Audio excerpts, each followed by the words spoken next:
सामान्य ग्राम सभा की यदि चर्चा करें तो सामान्य ग्राम सभा में जो गणपूर्ति वो कितनी है? 1/10, ठीक है। और इस 1/10 में क्या होनी चाहिए? 1/3 क्या होनी चाहिए?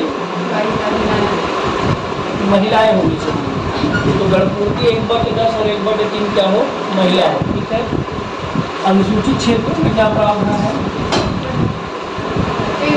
उन सदस्यों का 1/3, जिसमें 1/3 क्या हो? महिला होनी चाहिए। इसके बारे में हम लोग पिछले क्लास में चर्चा कर चुके हैं। अब अगला प्रावधान है गणपूर्ति नहीं होने पर क्या होगा, है ना। अभी तो बार बार चल रहा है कि गणपूर्ति कैसे किया जाएगा, सम्मेलन कैसे बुलाया जाएगा। यदि गणपूर्ति नहीं हो रहा है तो क्या होगा? तो आगे है ना यही है कि गणपूर्ति ना होने पर है ना क्या है ना प्रावधान किया जाएगा, क्या है ना नियम कानून बनाए गए हैं। तो बोलता है कि यदि लगातार 3 बैठकों तक कोरम पूर्ति क्या हो ना हो तो सरपंच के विरुद्ध है ना क्या किया जाएगा? नोटिस जारी किया जाएगा। अब ये जो नोटिस होगा ये सरपंच के विरुद्ध ही होगा क्या? है ना? नहीं, ये किसके विरुद्ध? पंच के विरुद्ध भी जारी होगा। तो कल हम लोग पढ़े थे कि जो ग्राम सभा में गणपूर्ति की जिम्मेदारी है वो किसकी किसकी है? पंच और सरपंच की है। तो जब जिम्मेदारी पंच और सरपंच की है तो नोटिस भी दोनों के ही विरुद्ध क्या किया जाएगा? जारी किया जाएगा। तो पंच और सरपंच के विरुद्ध क्या होगा? नोटिस जारी किया जाएगा। किस स्थिति में? जब गणपूर्ति ना हो। और गणपूर्ति कितनी? लगातार 3 बैठक। तो यदि लगातार 3 बैठकों में गणपूर्ति नहीं होती है तो पंच और सरपंच के विरुद्ध क्या किया जाता है? एक नोटिस जारी क्या है? किया जाता है। तो सबसे पहला प्रावधान है इसमें गणपूर्ति ना होने पर यही बताया गया है कि यदि गणपूर्ति ना हो, पूरा ना हो तो पंच और सरपंच के विरुद्ध एक नोटिस जारी किया जाता है। और 3 लगातार बैठकों की बात क्या है ये कर रहा है, ठीक है।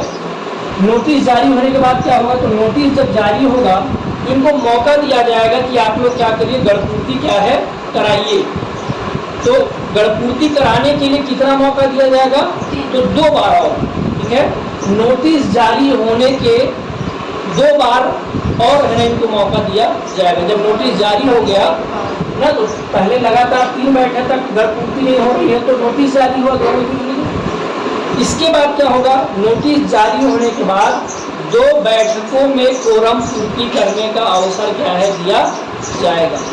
तो अगली 2 बैठकों में कोरम पूर्ति का अवसर दिया जाएगा, ठीक है। तो कुल मिलाकर के यह समझ में आया कि लगातार 5 बैठकें एक तरीके से हम कह सकते हैं कि इनको मिलती है कोरम पूर्ति कराने के लिए। तो पहले बार 3 बार में ना हो तो नोटिस जारी होगा। नोटिस जारी होने के बाद भी 2 बार और मौका क्या है? दिया जाएगा कि आप लोग क्या करिए? गणपूर्ति क्या है? कराइए। और यदि गणपूर्ति दोनों बार, अंतिम दोनों बार में भी पूरा ना हो तो क्या होगा? तो लिखेंगे सरपंच के विरुद्ध आदेश जारी, सरपंच के विरुद्ध आदेश जारी किया जाएगा। सरपंच के विरुद्ध आदेश जारी किया जाएगा एवं सुनवाई का अवसर दिया जाएगा। एवं सुनवाई का अवसर दिया जाएगा। तो सरपंच के विरुद्ध एक आदेश जारी किया जाएगा कि भाई आप जो है वो बैठकें कराने में क्या थे? असमर्थ थे, कोरम पूर्ति कराने में असमर्थ थे। तो उसके विरुद्ध क्या होगा? एक पत्र जारी होगा, एक नोटिस जारी होगा। लेकिन नोटिस जारी होने के बाद उसको एक अवसर मिलेगा सुनवाई करने का, है ना। तो सुनवाई का एक अवसर क्या है? उसको प्रदान किया जाएगा। सुनवाई के एक अवसर दिया जाएगा कि आप बताइए, कारण बताइए कि किस कारण से है ना गणपूर्ति पूरी नहीं हो पाई। तो मुख्य तौर पर है ना एक सुनवाई का अवसर क्या किया जाएगा? इसको प्रदान क्या है? किया जाएगा। यदि सुनवाई में सरपंच ने जो बातें बताई वो सही पाई गई, उचित पाई गई, तो क्या होगा? इसका निष्कासन नहीं होगा, है ना। सरपंच बोलेंगे ठीक है ना, किसी कारणवश यदि नहीं हो पा रहा है, सही कारण यदि वो बता दिया तो सरपंच का निष्कासन क्या है? नहीं होगा। परंतु यदि जो उसने सूचना दिया, हम कह रहे जो उसने कारण बताया वो पर्याप्त ना हो तो सरपंच का निष्कासन क्या है किया जाएगा ना। तो उचित कारण ना होने पर क्या होगा, उचित कारण ना होने पर क्या कर दिया जाएगा, निष्कासन कर दिया जाएगा। उचित कारण यदि नहीं बताते हैं तो सरपंच का क्या हो जाएगा, निष्कासन क्या है कर दिया जाएगा। ठीक है, क्या लिखता है कि सुनवाई में दोषी पाए जाने पर इसका निष्कासन क्या है किया जाएगा। ठीक है, अब ये निष्कासन कौन करेगा, सुनवाई कौन करेगा। एक शब्द मिलता है विहित प्राधिकारी, है ना, विहित प्राधिकारी। तो विहित प्राधिकारी के द्वारा या अधिकारी के द्वारा इसकी सुनवाई क्या है की जाएगी। ये एक तरीके का हम कह सकते हैं गवर्नमेंट ऑफिसर होता है जो नियुक्त किया जाता है इसकी सुनवाई के लिए। अब ये कौन होगा इसके बारे में कोई स्पष्ट जानकारी नहीं है कि ये कलेक्टर होगा कि एसडीएम होगा, है ना, कोई स्पष्ट कि तहसीलदार होगा कि सचिव होगा, है ना। सिर्फ बोलता है कि विहित प्राधिकारी के सामने सुनवाई होगी और दोषी पाए जाने पर उसको हटा दिया जाएगा। इस तरीके से गणपूर्ति ना होने पर कार्यवाहियों की चर्चा क्या है की गई है कि जब ग्राम सभा की गणपूर्ति ना हो तो पहले क्या हो, लगातार 3 बैठकों तक ना हो तो सरपंच और पंच के विरुद्ध नोटिस जारी होगा। नोटिस जारी होने के बाद फिर से 2 बार मौका दिया जाएगा और इन दोनों बार भी यदि कोरम पूर्ति ना हो तो फिर है ना इनको निष्कासित करने के लिए आदेश क्या किया जाएगा, जारी किया जाएगा। और यदि उचित कारण नहीं बता पाते हैं तो इनका निष्कासन भी क्या है हो जाएगा। और कारण उचित है तो निष्कासन क्या है नहीं होगा। ठीक है, अगला हेडिंग डालेंगे इसमें है गणपूर्ति ना होने पर, गणपूर्ति ना होने पर स्थगन, गणपूर्ति ना होने पर स्थगन। तो ये जो चर्चाएं हुई है ना, पहली बार है ना कि गणपूर्ति कैसे कैसे होगा, कल देखे थे। फिर अभी देखिए गणपूर्ति नहीं होगी तो क्या होगा, वह गणपूर्ति ना होने पर स्थगन की बात भी क्या करता है कि यदि गणपूर्ति नहीं हो पाती है तो किस तरीके से कार्यवाहियों का संचालन क्या है होगा। तो गणपूर्ति ना होने पर स्थगन की बात क्या आता है कि कैसे है ना इसको स्थगित किया जाएगा। तो ये बहुत है ना आसान सी बात है, समझने लायक की बात है। हम लोग कल भी पढ़े थे कि गणपूर्ति का क्या मतलब है कि वह न्यूनतम संख्या जिससे कि बैठक प्रारंभ क्या है हो सके। तो बैठक प्रारंभ हो सके वह क्या है, न्यूनतम संख्या है, उसी को हम बोलते हैं गणपूर्ति या और बोलता है गणपूर्ति ना होने पर स्थगन की बात क्या है कर रहा है। तो यदि बोलता है कि गणपूर्ति नहीं हो पाती है तो बैठक को अगली बैठक तक क्या कर दिया जाएगा, स्थगित क्या है कर दिया जाएगा। तो पहली बात तो ये ध्यान में रखनी है कि यदि किसी बैठक में गणपूर्ति ना हो तो क्या होगा, गणपूर्ति नहीं होने पर अगली बैठक या अगली तिथि के लिए क्या किया जाएगा, बैठक को घोषित क्या है किया जाएगा। तो गणपूर्ति ना होने पर क्या होगा, आगामी तिथि तक स्थगित कर दिया जाएगा। तो गणपूर्ति यदि नहीं हो रही है तो बैठक को आगामी तिथि तक क्या कर दिया जाएगा, स्थगित क्या है कर दिया जाएगा। और आगामी तिथि तक स्थगन के बाद क्या होगी, बैठक क्या है होगी। ठीक है, ठीक है। तो इसको ध्यान रखें कि यदि बैठक नहीं होती, कोरम पूर्ति नहीं होती है तो जो बैठक है वो आगामी तिथि के लिए स्थगित क्या है कर दी जाएगी। ठीक है, इसके बाद आगामी तिथि को जब बैठक हो तो क्या होगा, मान लीजिए बैठक आज स्थगित हो गई और कल बैठक अब करना है। ठीक है, तो बताता है स्थगन की बाद की बैठक में गणपूर्ति की आवश्यकता नहीं है।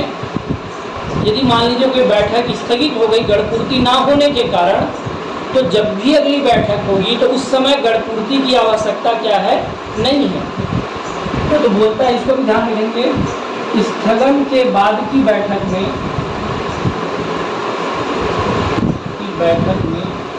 गणपूर्ति आवश्यक नहीं है। तो जब भी स्थगन के बाद कोई बैठक होगी तो उसमें गणपूर्ति की कोई जरूरत क्या है नहीं है। गणपूर्ति होगी भी तो ठीक है, और गणपूर्ति नहीं है तो भी क्या है, कोई दिक्कत है नहीं। क्या चीज़? हाँ, मतलब गणपूर्ति नहीं हो रहा है तो अगली बैठक होगी।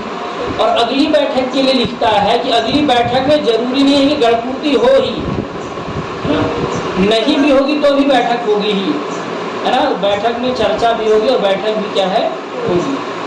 तो याद रखेंगे कि यदि किसी बैठक में गणपूर्ति पूरी ना हो रही हो तो क्या होगा, तो अगली बैठक तक स्थगित, या अगली बैठक की तिथि तक क्या होगी, बैठक स्थगित होगी। और जैसे ही फिर अगली बैठक होगी तो अगली बैठक में गणपूर्ति की आवश्यकता नहीं होगी, है तो लिखता है स्थगन के बाद की बैठक में गणपूर्ति की आवश्यकता नहीं होगी। तो यदि कोई बैठक स्थगित हो गई है तो गणपूर्ति की आवश्यकता क्या है, नहीं है। तो इसको ध्यान में क्या है, रखना है। इसके बाद बोलता है स्थगित बैठक, स्थगित होने के बाद वाली बैठक में किसी भी नए विषय पर चर्चा नहीं होगी। ठीक है, तो नए विषय पर चर्चा नहीं होगी। नए विषय पर चर्चा नहीं। तो मान लीजिए पिछली बैठक के लिए कोई विषय निर्धारित किए गए थे, तो उन विषयों को छोड़कर किसी भी अन्य विषय पर चर्चा नहीं की जा सकती। जैसे मान लीजिए चर्चा हुई कि जो घर है ना, हाँ मतलब पानी से रिलेटेड कोई समस्या थी, या आवास योजना से संबंधित कोई योजना थी जिस पर चर्चा की जानी थी, इसके अलावा कोई भी नया विषय नहीं आ सकता। जैसे मान लीजिए पहली बैठक में ये निर्धारित किया गया था कि आज आवास योजना के बारे में चर्चा करना है, तो ये नहीं होता कि बैठक में आएंगे तो और बाकी मुद्दों पर भी चर्चा करेंगे। हाँ, उसी मुद्दों पर चर्चा होगी। तो बोलते नए विषय पर चर्चा क्या है, नहीं की जाएगी। ठीक है, इसके बाद एक और चीज ध्यान रखना है, कुछ ऐसे विषय होते हैं जिसके लिए गणपूर्ति की आवश्यकता होती है। जैसे यहाँ पर क्या बोला है कि आगामी तिथि के बाद बैठक होगी तो गणपूर्ति की आवश्यकता नहीं है, लेकिन कुछ ऐसे विषय हैं जिन पर गणपूर्ति की आवश्यकता होती है, मतलब गणपूर्ति हुए बिना उन विषयों पर चर्चा नहीं होगी। तो जब तक गणपूर्ति नहीं होगा तब तक उन विषय पर चर्चा नहीं होगी। ये कौन कौन से विषय हैं इसको लिख लेंगे, है ना। पहला विषय है वार्षिक कार्य योजना। पहला विषय है वार्षिक कार्य योजना।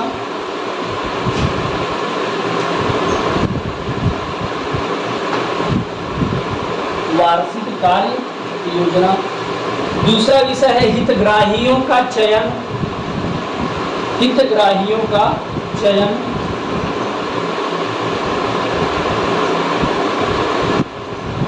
हितग्राहियों का चयन। तीसरा विषय है बजट पर चर्चा। बजट पर चर्चा। वार्षिक कार्य योजना, हितग्राहियों का चयन, बजट पर चर्चा, प्रशासनिक रिपोर्ट।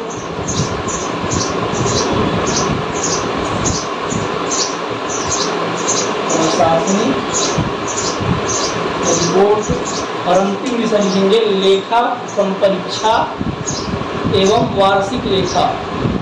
लेखा संपरीक्षा एवं वार्षिक लेखा एवं वार्षिक लेखा।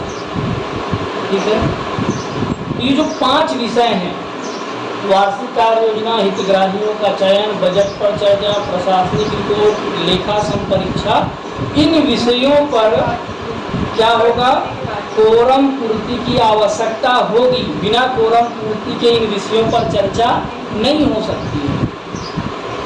तो कोरम पूर्ति की जरूरत क्या है, पड़ेगी ही इन विषयों पर। बिना कोरम पूर्ति के इन विषयों पर बहस क्या है, नहीं की जा सकती है। ठीक है, एक टिक करके अंतिम मैंने इसमें लिख लेंगे। ग्राम सभा की साधारण बैठक में, ग्राम सभा की साधारण बैठक में पंचायत के बजट प्रस्तुत किए जाते हैं। ग्राम सभा की साधारण बैठक में पंचायत के बजट प्रस्तुत किए जाते हैं। तो ग्राम सभा की जो साधारण बैठक होगी उसमें जो है वो पंचायत का जो बजट हो क्या किया जाएगा, प्रस्तुत जो है किया जाएगा। ठीक है, तो इसको क्या ध्यान में रखना है। इस तरीके से है ना गणपूर्ति के बारे में क्या है चर्चा है कि गणपूर्ति कितनी है। तो पहले पढ़े थे 1/10 है, 1/3 महिला हो, अनुसूचित क्षेत्र में 1/3 और 1/3 हो, नहीं होगा तो 3 बार तक मौका मिलेगा, फिर नोटिस जारी होगा, फिर 2 बार मौका मिलेगा। इसके बाद भी ना हो तो विहित प्राधिकारी के पास सुनवाई की जाएगी और यदि सुनवाई पर वो दोषी पाया गया तो उसका निष्कासन क्या है कर दिया जाएगा। और बैठक कैसी है, तो यदि गणपूर्ति ना हो तो अगली बैठक में जब अगली बैठक जब होगी तो गणपूर्ति की आवश्यकता नहीं होगी, लेकिन किसी भी नए विषय पर चर्चा भी नहीं होगी। और ये 5 ऐसे विषय हैं जिन विषयों पर हमेशा गणपूर्ति की आवश्यकता होगी ही, है ना। तो गणपूर्ति के बिना इन विषयों पर चर्चा नहीं हो सकती है। अगला हेडिंग डालेंगे, ग्राम सभा में रखे गए अभिलेखों का निरीक्षण। ग्राम सभा में रखे गए अभिलेखों का निरीक्षण। ग्राम सभा में रखे गए अभिलेखों का निरीक्षण। तो ग्राम सभा में जो अभिलेख रखे गए हैं उनका निरीक्षण कैसे किया जाएगा। ठीक है, तो कैसे होगा, बहुत आसान है। ग्राम सभा का प्रत्येक सदस्य ना, ग्राम सभा का जो प्रत्येक आदमी है, प्रत्येक सदस्य है, ग्राम सभा का प्रत्येक सदस्य, ग्राम सभा का प्रत्येक सदस्य क्या कर सकता है, निरीक्षण क्या है कर सकता है। तो ग्राम सभा का जो भी सदस्य होगा वो इसका क्या कर पाएगा, निरीक्षण कर पाएगा। तो ग्राम सभा का प्रत्येक सदस्य इसका निरीक्षण कर पाएगा। कब करेगा और कहाँ पर करेगा, तो कार्यालय में उपस्थित होकर कार्यालयीन समय में करेगा। ठीक है, ऐसा नहीं कि जब मर्जी हो तब करेगा। कब कहाँ पर करेगा, तो कार्यालय में करेगा। और कब करेगा, कार्यालयीन समय में। तो जब कार्यालय का जो समय होगा उन समयों में क्या है, लेखाओं की परीक्षण किया जा सके। लेखाओं के परीक्षण से आशा है कि कौन कौन सा काम हुआ है, कितना हुआ है, कितना पैसा आया, इन सभी की है ना निरीक्षण को वहाँ पर कर सकता है। तो ध्यान में रखेंगे कि ग्राम सभा के प्रत्येक व्यक्ति को निरीक्षण का क्या है, अधिकार है। और निरीक्षण का अधिकार है तो निरीक्षण कब करेगा, तो कहाँ करेगा, तो कार्यालय में करेगा। और कार्यालयीन समय में जाकर के निरीक्षण क्या है करेगा। ठीक है, अगला हेडिंग डालेंगे, प्रमुख विषयों पर बहुमत। प्रमुख विषयों पर बहुमत।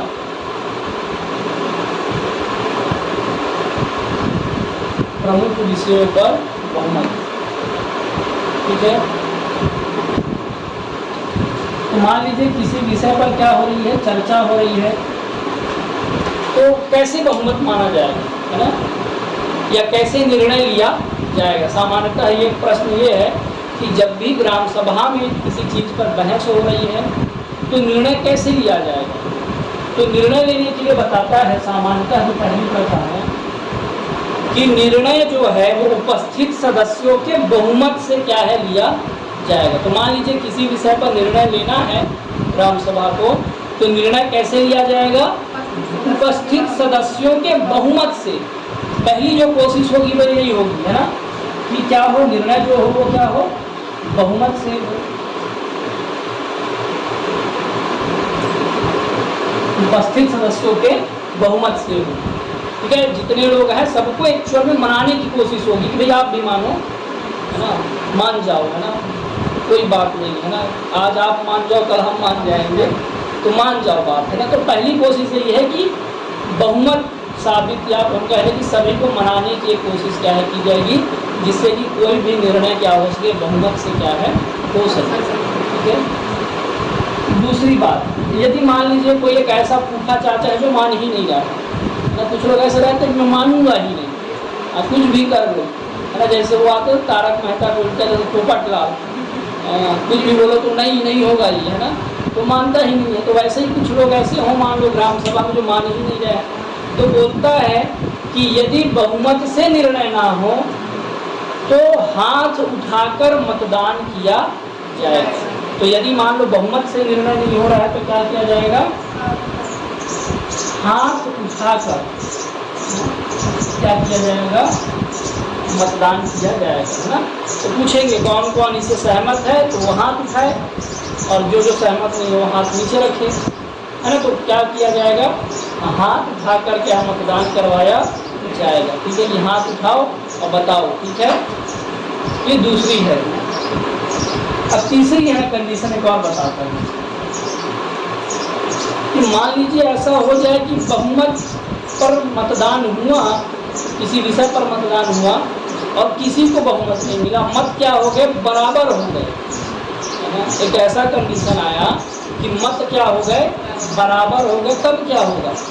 तो बोलता है मत बराबर होने की स्थिति में अध्यक्षता करने वाला व्यक्ति निर्णायक मत देगा। तो मत, हाँ, मत बराबर होने पर क्या होगा? अध्यक्षता करने वाला व्यक्ति क्या करेगा? निर्णायक मत देगा।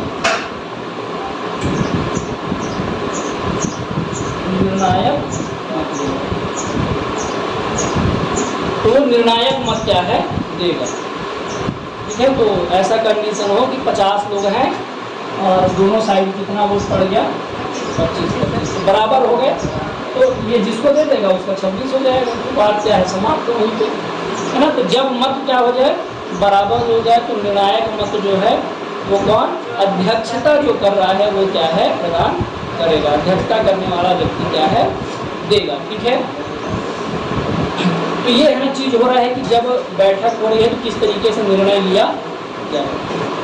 अब एक और प्रश्न इसमें है ना आता है कई बार कि मान लीजिए बैठकें हो रही हैं और पता चला कि ये आदमी तो ग्राम सभा का सदस्य है ही नहीं। मान लीजिए 4-5 लोग खड़े होकर बोले कि ये तो सदस्य नहीं है ग्राम सभा का, तो इसका निर्णय कौन करेगा कि ये सदस्य है या नहीं है?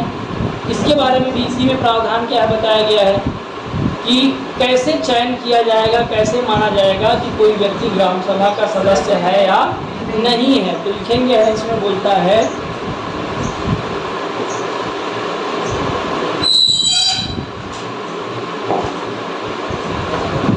किसी व्यक्ति को मतदान का अधिकार है या नहीं है, किसी व्यक्ति को मतदान का अधिकार है या नहीं है, इसका निर्णय अध्यक्षता करने वाला लेगा। है? किसी व्यक्ति को मतदान का अधिकार है या नहीं है, इसका निर्णय कौन लेगा? अध्यक्षता करने वाला व्यक्ति क्या है? लेगा। कि कोई आदमी वोट दे सकता है ग्राम सभा में कि नहीं दे सकता है, तो इसका निर्णय कौन करेगा? अध्यक्षता करने वाला व्यक्ति क्या है? लेगा। है ना। मान लीजिए आप लोग 10 लोग 20 लोग बैठे हैं, तो मान लीजिए है ना, मैं बोलूँ ये तो हमारे कोचिंग में नहीं आता था, तो निर्णय कौन करेगा? मैं ही लूँगा।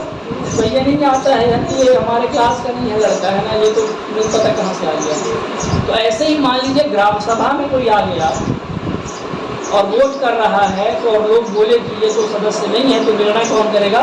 अध्यक्षता करने वाला निर्णय क्या है? करेगा कि ये जो व्यक्ति आया है ये मतदान करने लायक है भी या नहीं है। अब कैसे करेगा? क्या बेस मानेगा? किसको आधार मानेगा? तो बोलता है मतदाता सूची को देखकर यह घोषित क्या है? करेगा, है ना। तो मतदान करने लायक है या नहीं है, इसका निर्णय कौन करेगा? अध्यक्षता करने वाला व्यक्ति करेगा। ठीक है, तो निर्णय कौन करेगा? अध्यक्षता करने वाला। ठीक है, और कैसे निर्णय करेगा? तो क्या करेगा? मतदाता सूची का अवलोकन करके लिखता है। बात क्यों है? अवलोकन करना या देखना, बात थोड़ा सब बराबर है, कोई अंतर नहीं। तो मतदाता सूची का अवलोकन करेगा और बताएगा कि ये जो है वो है ना यहाँ पर बैठक में भाग लेने लायक, मत देने लायक है या नहीं है। ठीक है, तो इसको क्या है ध्यान में रखना है। ठीक है,